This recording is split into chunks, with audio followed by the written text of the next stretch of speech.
हम लोग चलते हैं एरोमेटिक मॉलिक्यूल्स में दिखाए जाने वाले सब्स्टिट्यूशन रिएक्शंस, और वो भी सेकेंड ऑर्डर का। माने हम लोग चर्चा करने चल रहे हैं क्या चीज़ के बारे में, तो हम लोग चर्चा करने चल रहे हैं ArSN2 रिएक्शंस के बारे में। अरे बेटा देखिएगा, ArSN2 रिएक्शंस क्या होता है। ArSN2 रिएक्शंस ArSN2 रिएक्शंस जानते हो, जैसे बेंजीन रिंग में कहीं पर कोई लिविंग ग्रुप लगा हुआ हो। बेंजीन रिंग में कहीं पर मान लो कोई लिविंग ग्रुप लगा हुआ है, ठीक है, और यहाँ पर कोई न्यूक्लियोफाइल है, यहाँ पर कोई न्यूक्लियोफाइल है। अरे बेटा इन रिएक्शनों में दिक्कत क्या होता है, इन रिएक्शनों में परेशानी कहाँ है। बेंजीन रिंग में भी इलेक्ट्रॉन क्लाउड है और इस पर भी निगेटिवली चार्ज है। ये इसका इलेक्ट्रॉन क्लाउड न्यूक्लियोफाइल को अपने नजदीक आने ही नहीं देता है। ये इलेक्ट्रॉन क्लाउड न्यूक्लियोफाइल को नजदीक आने ही नहीं देता है, ठीक है। इसका यहां पर अटैक करना ही सबसे कठिन काम है। इसलिए ArSN2 रिएक्शंस कम होते हैं, रेयरली होते हैं, आसान नहीं है। जैसे मान लो हम लोग रिएक्शन करवाना चाह रहे हैं, हम लोग रिएक्शन करवाना चाह रहे हैं एक हेलोबेंजीन क्लोरोबेंजीन का OH- के साथ। नॉर्मल कंडीशंस में ये रिएक्शन होगा ही नहीं, नॉर्मल कंडीशन में ये रिएक्शंस होते ही नहीं है। तो फिर नॉर्मल कंडीशन में नहीं होते हैं तो फिर कैसे कंडीशन में होंगे सर। तो एलिवेटेड टेम्परेचर लगभग हम लोग यहाँ 300 डिग्री C बढ़ा देते हैं और बहुत ज़्यादा हाई प्रेशर ले लेते हैं, यहाँ पर 4 से 5 ATM प्रेशर ले लेते हैं। टेम्परेचर ज़्यादा होने से क्या होता है, हम लोग जानते हैं ना, टेम्परेचर ज़्यादा बढ़ाने से बॉन्ड कमज़ोर होंगे। अरे बेटा ये बॉन्ड अगर कमज़ोर होने लगे तो क्या होगा, इलेक्ट्रॉन क्लाउड क्लोरीन अपने तरफ खींचकर थोड़ा दूर हो जाएगा। बॉन्ड अगर वो थोड़े लंबे टेम्परेचर बढ़ाने से बॉन्ड कमजोर, बॉन्ड लेंथ बड़ा होगा, तो बॉन्ड लेंथ बड़ा होगा तो ये इलेक्ट्रॉन क्लाउड जो है वो किधर की तरफ शिफ्टेड होगा, क्लोरीन की तरफ। क्लोरीन की तरफ शिफ्टेड होगा तो बेंजीन से लगे कार्बन पर कैसा चार्ज डेवलप होगा, पार्शियल पॉजिटिव, और वही पार्शियल पॉजिटिव चार्ज न्यूक्लियोफाइल को अट्रैक्ट करेगा। साधारण कंडीशन, ध्यान दिए हम क्या बोले, टेम्परेचर बढ़ाने के साथ साथ क्लोरीन कार्बन से दूर होता जा रहा है, दूर होता जा रहा है तो कार्बन पर कैसा चार्ज डेवलप होता जा रहा है। तो उस कंडीशन में, ऐसे कंडीशन में यहाँ पर ये जाकर अटैक होता है, और ये अटैक होता है और जाकर ये प्रोडक्ट हो जाता है ये OH। माने कहने का मतलब थोड़ा देर के लिए ये ऐसा स्पीसीज बन जाएगा, यहाँ इंटरमीडिएट जो बन जाएगा वो इस तरह का बन जाएगा। गौर करना, यहाँ पर जो इंटरमीडिएट बनेगा वो कैसा बन जाएगा, वो ऐसा बन जाएगा। मान लें यहाँ पर ये 3 पाई बॉन्ड दिखा रहे हैं, ये तो ये OH- यहाँ आकर अटैक करेगा तो ये बॉन्ड इधर की तरफ शिफ्ट हो जाएगा। कहने का मतलब यहाँ पर माइनस और यहाँ Cl और यहाँ OH, ये इस तरह का स्पीसीज बन जाएगा, ठीक है। और फिर बाद में क्या होता है कि ये O- यहाँ और इन दोनों में जिसकी लिविंग एबिलिटी बढ़िया है वो बाहर निकल जाएगा और हमारा फाइनल प्रोडक्ट जो है वो ऐसा दिखेगा, ये final product OH plus Cl minus. करने का मतलब ArSN2, याद कीजिएगा, नॉर्मल SN2 सिंगल स्टेप होता है। नॉर्मल SN2 रिएक्शन क्या होता था, सिंगल स्टेप होता था, जबकि ArSN2 2 स्टेप होता है। अरे बेटा 2 स्टेप में स्लो वाला स्टेप कौन होगा, बाद वाला कि शुरू वाला? शुरू वाला होता है स्लो स्टेप। माने इसका जो हम लोग एनर्जी प्रोफाइल ग्राफ दिखाएंगे उसमें पहला का पीक ज्यादा और दूसरे का पीक कम हाइट का हुआ करेगा। रेट डिटरमाइनिंग पहला स्टेप हुआ करता है, यहाँ पर रेट डिटरमाइनिंग जो होगा वो क्या हुआ करेगा, पहला स्टेप। ये चीज समझाने के बाद अगर हम आप लोगों से क्वेश्चन पूछें, हम आप लोगों के सामने एक प्रश्न रखें, और वो प्रश्न क्या है जानते हो, आपके सामने एक बार हम दे दे फ्लोरोबेंजीन, एक दे दे हम क्लोरोबेंजीन, एक दे दे हम ब्रोमोबेंजीन, और एक दे दे हम आइडोबेंजीन, और आपसे पूछें कि इनका रिएक्टिविटी बताइए ArSN2 रिएक्शन के प्रति। ArSN2 रिएक्शन के प्रति इनका रिएक्टिविटी का ऑर्डर क्या होगा, तो क्या बताओगे? सबसे ज्यादा रिएक्टिव कौन? तो कुछ लोगों का कहना है कि सर आयोडीन वाला, एक दो लोगों का कहना है फ्लोटिंग। अरे बेटा ये चीज सोचो कि यहाँ पर रेट डिटरमाइनिंग स्टेप इसका अटैक होना है कि जो पहले से लगा बॉन्ड है वो टूटना है। रेट डिटरमाइनिंग स्टेप है कौन सा? अटैक होना कि बॉन्ड टूटना? अटैक होना। अच्छा, अटैक होगा यहाँ पर डेवलप होने वाले पॉजिटिव चार्ज के इन्फ्लुएंस में आकर। अब ये सोचो कि यहाँ पर सबसे अच्छा पॉजिटिव चार्ज इन कार्बनों पर सबसे अच्छा पॉजिटिव चार्ज किस केस में डेवलप होगा? याद रखना, ArSN2 के प्रति रिएक्टिविटी जो ऑर्डर हो जाता है वो ऐसा हो जाता है। ArSN2 के प्रति रिएक्टिविटी जो हो जाएगा वो इस तरह का रिएक्टिविटी हो जाएगा। ठीक है, इतना बात समझ गए थे सभी लोग? अच्छा, अगर हमको ArSN2 reaction normal temperature condition पर स्मूथली करवाना है तो हमको किसी न किसी तरीके से यहाँ पर ये चार्ज इलेक्ट्रॉन डेंसिटी घटाना पड़ेगा। अगर हमको इतना टेम्परेचर पर नहीं, थोड़े कम टेम्परेचर पर ही ArSN2 करवाना है तो उसके लिए हमारे पास क्या उपाय है? उपाय है कि यहाँ वाले कार्बन पर पॉजिटिव चार्ज जो हो थोड़ा बढ़ जाए। थोड़ा बढ़ेगा कैसे? तो उसके लिए मॉलिक्यूल में इलेक्ट्रॉन विड्रॉइंग ग्रुप लगा लेते हैं। याद रखना बेटा, बेंजीन रिंग में अगर इलेक्ट्रॉन विड्रॉइंग ग्रुप लगा हुआ हो तो ये रेजोनेंस के द्वारा यहाँ पर पॉजिटिव चार्ज बढ़ा देंगे, रिएक्शन और आसानी से हुआ करेगा। इसको जब हम लोग OH- से रिएक्शन करवाते हैं तो ये रिएक्शन अब 100 डिग्री सी टेम्परेचर पर ही होने लगता है और प्रेशर भी बहुत ज़्यादा नहीं बढ़ाना पड़ता है। ये इसी कंडीशन में रिएक्शन होने लगता है और इसी कंडीशन में अगर रिएक्शन होने लगे तो ये रिएक्शन का प्रोडक्ट यहाँ पर क्या हो जाएगा? बोलो, रिएक्शन का जो प्रोडक्ट हो जाएगा वो हो जाएगा क्या चीज? ये हो जाएगा यहाँ पर लगा हुआ OH और यहाँ पर ये NO2 ऐसा। जानते हो बेटा, अगर 3 NO2 लगा हुआ हो ना, अगर बेंजीन रिंग में 3 NO2 लगा हुआ हो तो ये रिएक्शन अब नॉर्मल कंडीशन, माने यहाँ पर 100 डिग्री सी लिए थे ना, वो 100 डिग्री सी भी नहीं लेना पड़ता है।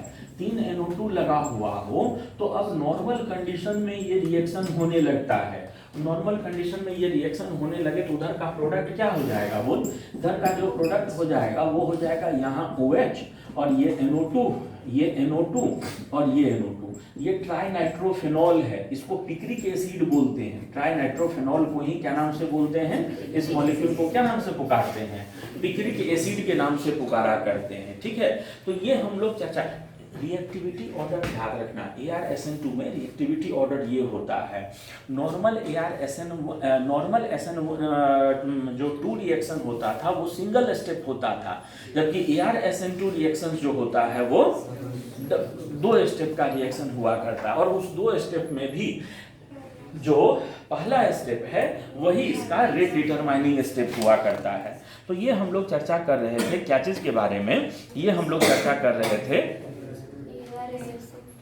ArSN2 रिएक्शंस के बारे में चर्चा कर रहे थे। ठीक, हम आगे बढ़ते हैं यहाँ से और एक छोटा सा टॉपिक हम लोगों को चर्चा करना है जिसको हम लोग बोलते हैं सब्स्टिट्यूशन थ्रू बेंजाइन मैकेनिज्म।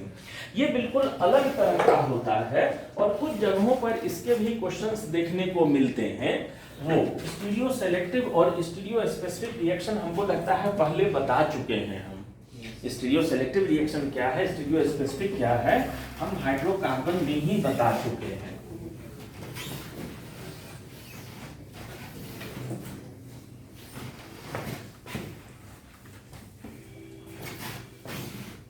सुनना, हम क्या बोल रहे हैं?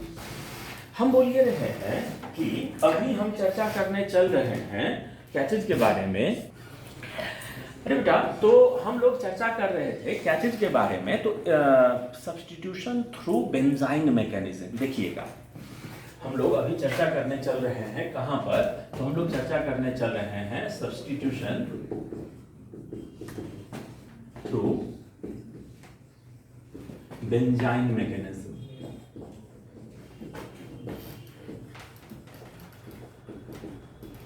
बेंजाइन किसको बोलते हैं ये शायद आप लोगों को ध्यान में हो।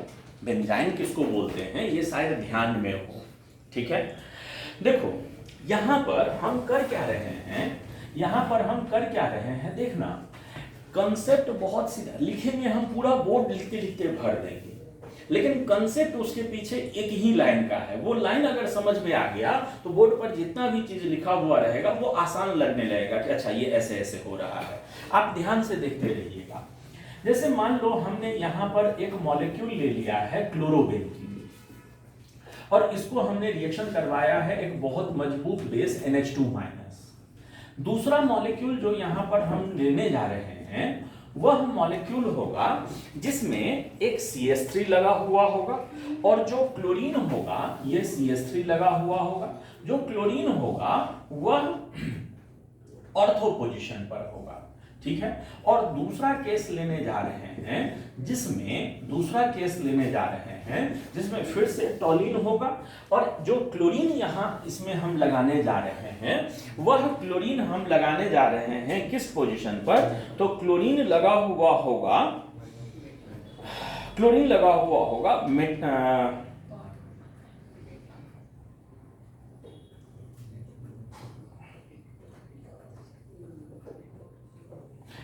अब की बार लगा हुआ होगा यहां वाले पोजीशन पर, ठीक है। और फिर से हम दो मॉलिक्यूल ले रहे हैं। एक मॉलिक्यूल हम ले रहे हैं NO2, इस बार बेंजीन में नाइट्रोबेंजीन लगा होगा और एक क्लोरीन लगा हुआ होगा यहां पर। और दूसरा बार हम क्या करने जा रहे हैं कि फिर से नाइट्रोबेंजीन लेने जा रहे हैं और क्लोरीन लगा हुआ होगा यहां पर। सुनो, इन सारे मॉलिक्यूल को हमने बहुत मजबूत बेस के साथ रिएक्शन करवाया है और मजबूत बेस है NH2-। इनको हमने जिनके साथ रिएक्शन करवाया है वह मजबूत बेस है और मजबूत बेस के रूप में हमने क्या लिया है NH2-। अरे बेटा एक बार जानते हो, जब भी NH2- बेस के रूप में यूज किया जाता है ना, जब भी NH2- बेस के रूप में यूज किया जाता है तो सॉल्वेंट के रूप में अमोनिया लेने का प्रयास करते हैं। सॉल्वेंट के रूप में क्या लेने का प्रयास करते हैं? अमोनिया सॉल्वेंट के रूप में लेते हैं। क्यों? जैसे मान लो अगर कोई अल्कोहल सॉल्वेंट के रूप में ले लेंगे तो ये होगा क्या कि ये NH2- इससे ज्यादा मजबूत बेस है, ये इसका हाइड्रोजन लेकर खुद को NH3 में बदल लेगा और बेस के रूप में क्या बदल देगा? CH3 CH2-।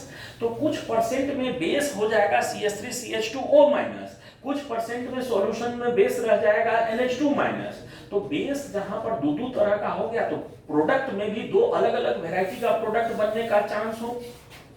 लेकिन अगर हम लोग सॉल्वेंट के रूप में अमोनिया लिए हुए हों और अगर ये NH2- अगर इसका हाइड्रोजन छीन भी ले तो ये वो अमोनिया हो जाएगा और ये क्या बनकर तैयार हो जाएगा? NH2-, माने बेस का क्वालिटी चेंज नहीं करेगा, अमोनिया।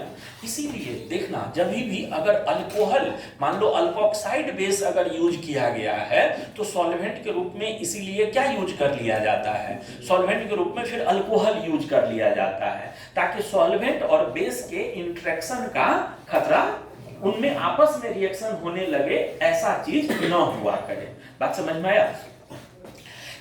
अच्छा आगे बढ़ते हैं, देखिएगा आगे बढ़ते हैं हम लोग। यह NH2- करेगा क्या? अरे बेटा जानते हो, एक बात पहले भी बोले हैं और फिर से बोल रहे हैं, कोई भी अगर दो केमिकल को मिलाए हैं और उनमें अगर एसिड और बेस के तरह रिएक्शन करने का चांस हो तो सबसे पहला रिएक्शन एसिड बेस रिएक्शन हुआ करेगा। सबसे पहला रिएक्शन क्या हुआ करता है? एसिड बेस रिएक्शन हुआ करता है, ठीक है। यहाँ पर ये हेलोजन के बगल वाले कार्बन इंडक्टिव इफेक्ट के कारण वो थोड़ा बहुत एसिडिक हुआ होगा। ये हेलोजन के इंडक्टिव इफेक्ट के कारण यहाँ वाला हाइड्रोजन क्या हुआ रहेगा? ये बेस उस हाइड्रोजन को निकाल देगा, H+ निकाल ले जाएगा। H+ निकाल ले जाएगा तो ये हो जाएगा माइनस ये Cl, ये इस तरह का स्पीशीज बन जाएगा। अरे बेटा ये क्लोरीन के बगल में उधर तो हाइड्रोजन है, इधर ही हाइड्रोजन है, तो इसके केस में जो एनायन बनेगा वो किधर की तरफ बनेगा? नीचे की तरफ बनेगा। इसके केस में जो एनायन बन गया है वो एनायन हमारा यहाँ पर बनेगा और ये क्लोरीन और ये यहाँ पर हमारा लगा हुआ क्या चीज? ये CH3, ऐसा चीज बन जाएगा। अब सुन, इसमें भी या तो इधर या तो इधर, इन्हें दोनों में से कहीं भी बने, मेटा ही है। इसके केस में जो एनायन बनेगा वो एनायन कैसा होगा? देखो तो इसके केस में ये क्लोरीन और यहाँ पर बन गया क्या चीज? ये एनायन और ये हो गया CH3। इसके केस में जो एनायन बनेगा वो एनायन यहाँ वाला बनेगा। इसके केस में जो एनायन बनेगा वो एनायन यहाँ वाला बनेगा, माने ये हो जाएगा आपका माइनस, ये हो जाएगा Cl, ये हो जाएगा क्या चीज? NO2। और इसके केस में भी एनायन कहाँ बनेगा, ये कोई दिक्कत वाली बात नहीं है। हैलोजन के बगल वाला ही ना एनायन बनेगा, तो हैलोजन के बगल वाला ही एनायन बनेगा। तो ये हो जाएगा यहाँ पर माइनस, ये Cl और ये लगा हुआ यहाँ क्या चीज NO2। बेटा अगला स्टेप में सभी में क्या होगा वो सुनना, अगला स्टेप सभी में क्या होगा वो सुनना। यह एनायन जो होगा हैलोजन की तरफ शिफ्ट और यहाँ ये एक और बॉन्ड और ये बेंजाइन में बदल जाएगा। माने पहले वाला मॉलिक्यूल का जो बेंजाइन हो जाएगा वो कैसा हो जाएगा, वह बेंजाइन ऐसा हो जाएगा और ये ऐसा मॉलिक्यूल हो जाएगा। अरे क्या इसके केस में जो बेंजाइन बनेगा वो इधर की तरफ होगा, माने इसके केस में जो बेंजाइन दिखेगा वो बेंजाइन कैसा दिखेगा, यहाँ बाकी के बॉन्ड यहाँ और ये हो जाएगा ये CH3। इसके केस में जो बेंजाइन बनेगा वो बेंजाइन कैसा दिखेगा, देखना तो इसके केस में जो बेंजाइन दिखेगा वो ऐसा ही ना दिखेगा बेंजाइन, और ये हो गया यहाँ पर क्या चीज CH3, बाकी के बॉन्ड ये ऐसे ऐसे यहाँ रह जाएंगे। इसके केस में जो बेंजाइन बनेगा ये बॉन्ड इधर, ये क्लोरीन यहाँ से बाहर। इसके केस में जो बेंजाइन बनेगा वो बेंजाइन ऐसा हो जाएगा और यहाँ लगा हुआ NO2। अरे बेटा इसके केस में बनने वाला बेंजाइन, ये क्लोरीन नीचे की तरफ और क्लोरीन बाहर, तो यहाँ के केस में बनने वाला बेंजाइन कैसा दिखेगा, यहाँ के केस में बनने वाला बेंजाइन ऐसा दिखेगा, ऐसा दिखेगा और बाकी के बॉन्ड ये और ये लगा हुआ NO2, ये बेंजाइन बन गया। जब आप लोगों को बेंजाइन के बारे में पढ़ा रहे थे तो हमने कहा था कि बेंजाइन बहुत रिएक्टिव होता है, और रिएक्टिव होता है, ये पाई बॉन्ड खुलने में बहुत ज्यादा समय नहीं लगाता है, वो पाई बॉन्ड बहुत जल्दी ओपन हो जाएगा।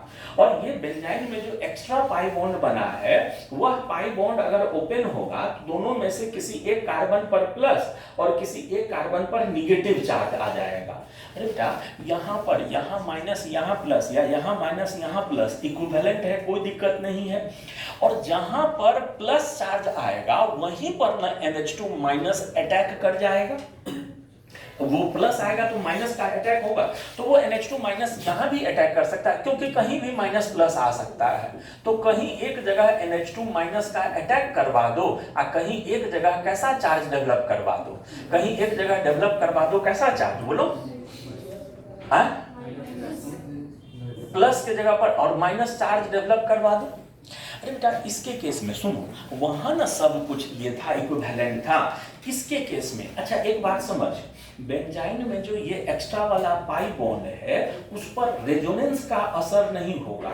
गौर कीजिएगा, जैसे मान लीजिए कहीं पर बेंजीन रिंग है, बेंजीन रिंग में जो ऊपर वाले प्लेन के परपेंडिकुलर जो ऑर्बिटल है वो रेजोनेंस में भाग ले रहे हैं, और प्लेन में जो हाइड्रोजन था वो हाइड्रोजन दो निकल कर और वही आपस में, वही वाले ऑर्बिटल आपस में पाई बॉन्ड बनाए हुए हैं। तो जो एक्स्ट्रा पाई बॉन्ड बना हुआ है वह वो रेजोनेंस का उस पर कोई असर नहीं पड़ेगा। यह वाले बॉन्ड पर सिर्फ और सिर्फ इंडक्टिव इफेक्ट का असर पड़ेगा। अच्छा यह ग्रुप इंडक्टिव इफेक्ट में कैसा है, इलेक्ट्रॉन पुशिंग की विड्रॉइंग, पुशिंग है तो वो पाई बॉन्ड को अपने से दूर भेजने का प्रयास करेगा। माने इसके केस में जो पॉजिटिव चार्ज बॉन्ड खुलेगा वो किधर खुलेगा, मिथाइल से दूर, मिथाइल से दूर खुलेगा तो ये वाला इधर की तरफ, यहाँ प्लस यहाँ माइनस, तो NH2 माइनस का, इसको अगर NH2 माइनस से अटैक करवाओ तो अब की बार NH2 माइनस का अटैक किस कार्बन पर होगा, बोल, ये मिथाइल के बगल वाले सेंटर पर, यहाँ NH2 और यहाँ आ गया कैसा चार्ज, माइनस। अरे बेटा इसके केस में क्या होगा बता, माइनस नीचे की तरफ यहाँ प्लस, तो वहीं पर NH2 माइनस का अटैक होगा। इसके केस में इसको अगर NH2 माइनस से रिएक्शन करवा दें, ये इलेक्ट्रॉन पुशिंग है नीचे की तरफ, तो यहाँ पर जो बॉन्डों का पोजीशन हो जाएगा वो हो जाएगा किधर की तरफ, यहाँ माइनस, यहाँ आ जाएगा कौन, ये NH2 और ये हो गया यहाँ क्या चीज CH3। यहाँ पर देखो ये इलेक्ट्रॉन पुशिंग की विड्रॉइंग की पुशिंग, विड्रॉइंग, ये पाई बॉन्ड अपने तरफ खोलेगा। अरे बेटा पाई बॉन्ड अगर अपने तरफ खोलेगा तो कहाँ प्लस आएगा, मेटा वाले पर, वहां NH2 माइनस अटैक करेगा। तो इसके केस में जो प्रोडक्ट हो जाएगा वो वाला प्रोडक्ट क्या हो जाएगा, बोल, इसके केस में जो प्रोडक्ट हो जाएगा वो NH2 का अटैक यहाँ पर माइनस और ये लगा हुआ यहाँ NO2।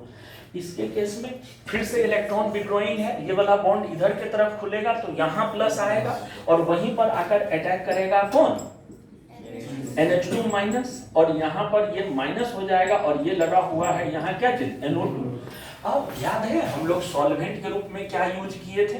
हम लोग सॉल्वेंट के रूप में क्या यूज किए थे? अमोनिया यूज किए थे। हम लोगों ने सॉल्वेंट के रूप में क्या यूज किया था? अमोनिया यूज किया हुआ था। अरे बेटा, अगला स्टेप में जानते हो क्या होता है?